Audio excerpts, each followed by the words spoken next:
এই শেষমেশ এই বান্ধবীকে বিয়ে করতে হলো?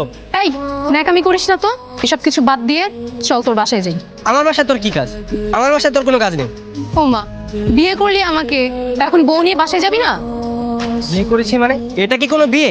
আর তোকে বিয়ে করছি তাই বলে কি আমার বাসায় নিয়ে যেতে হবে তোকে? দেখ ভাই, বিয়েটা কিন্তু আমি আমার নিজের ইচ্ছায় করিনি, তুই জোর করেছিস তাই আমি করেছি। বাবা ফোন দিয়েছে। হ্যাঁ বাবা। বিয়ে কই তুই? বাবা আমি তো জানি তো, তো বিয়ে কি হয়ে গেছে? হয়ে গেছে।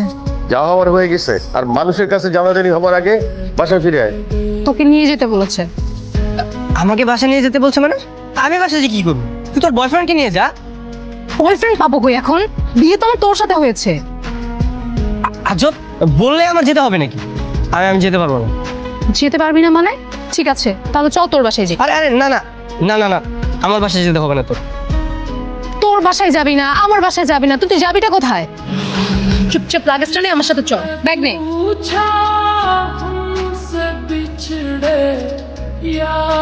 আসসালামু আলাইকুম আঙ্কেল। আঙ্কেল, এই তুমি না আমার মেয়েকে বিয়ে করেছো? শ্বশুরকে কেউ আঙ্কেল বলে নাকি? আসলে আঙ্কেল প্রথমবার বিয়ে করেছি তো, পরের বার ঠিক হয়ে যাবে। পরের বার মানে কি, তোমার কি আরেকটা বিয়ে করার শখ আছে? এই তোর জামাই কি বলে রে? না বাবা, ও মজা করছে। ও আসলে একটু মজা করে কথা বলতে পছন্দ করে তো তাই। একবার শুধু এই বাসা থেকে বেরোতে দে, আর জীবন তোর সামনে আসবো না। সামনে আসবি না মানে?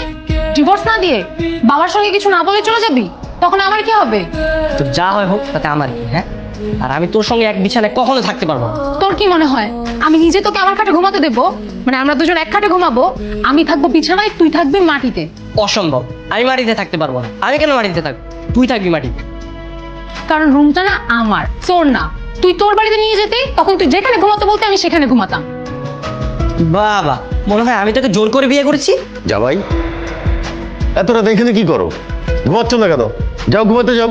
বাবা, আর কোনো ভালো রুম নেই? আমি কি আপনার সাথে ঘুমাতে পারি? নাজিয়া, আরে তোর জামাইয়ের কি মাথা খারাপ হয়ে গেছে নাকি? কি করেছিস? ও বলতেছে আমার সাথে ঘুমাবে, আমাকে বলে যে বাবা আমি কি আপনার সাথে ঘুমাতে পারি? বাবা মনে হয় মজা করে বলেছে। সব সময় সেটা ঠিক না। তোমাকে সব বলছি। রাজিয়া, আর কতক্ষণ লাগবে? আমি এত ওয়েট করতে পারবো না।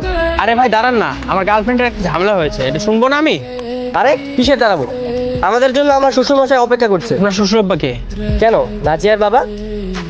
গতকাল থেকে তো আমি নাজিয়ার স্বামী। নাজিয়া কি বলে?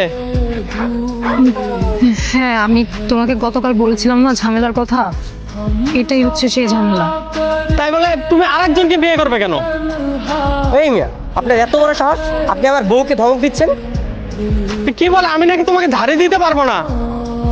ঠিকই তো বলেছে, তুমি অন্যের বউকে ধমক দিবা, সে কি এটা মেনে নিবে নাকি? তাই বলে তুমি তুমি আরেকজনকে বিয়ে করবে কেন? আরেকজনকে বিয়ে করবে না মানে? আপনি কালকে আসার কথা বলে আসলেন না কেন? আপনার জন্য সব ঝামেলা আমার পোহাতে হলো।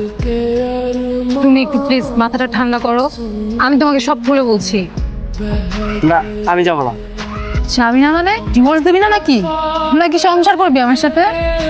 গতকালকে ছিল কাজী অফিসে, একদিন যাইতে না যাইতে উকিলের বাসার নিচে। ঘটনাটা কি? স্যার ঘুরতে বের হয়েছি, প্রেম করতে। প্রেম করতে? বাহ, হানিমুন পিরিয়ড চলতেছে তাই তো? ভালো ভালো। এই মালটা কেটা? স্যার, ও হচ্ছে নাজিয়ার বয়ফ্রেন্ড। বয়ফ্রেন্ড? নাজিয়া, মানে একদিন যাইতে না যাইতেই আপনার ওই বয়ফ্রেন্ড নিয়ে ঘুরে বেড়াতে হবে? স্যার ও তো এখন আমার ভালো বন্ধু। পৃথিবীটা কত প্র্যাকটিক্যাল হয়ে গেছে। কি ভাই, কষ্ট লাগে? গার্লফ্রেন্ড অন্যের হাত ধরে চলে গেছে, কষ্ট লাগে না? আমার একটা গার্লফ্রেন্ড ছিল, ও অন্যের হাত ধরে চলে গেছে, আরে কি কষ্ট। আসলে স্যার মানে হঠাৎ করে বিয়েটা হয়ে গেছে তো আমি মানে কোনো কিছু বুঝতেই পারিনি। আমরাও বুঝতে পারি নাই।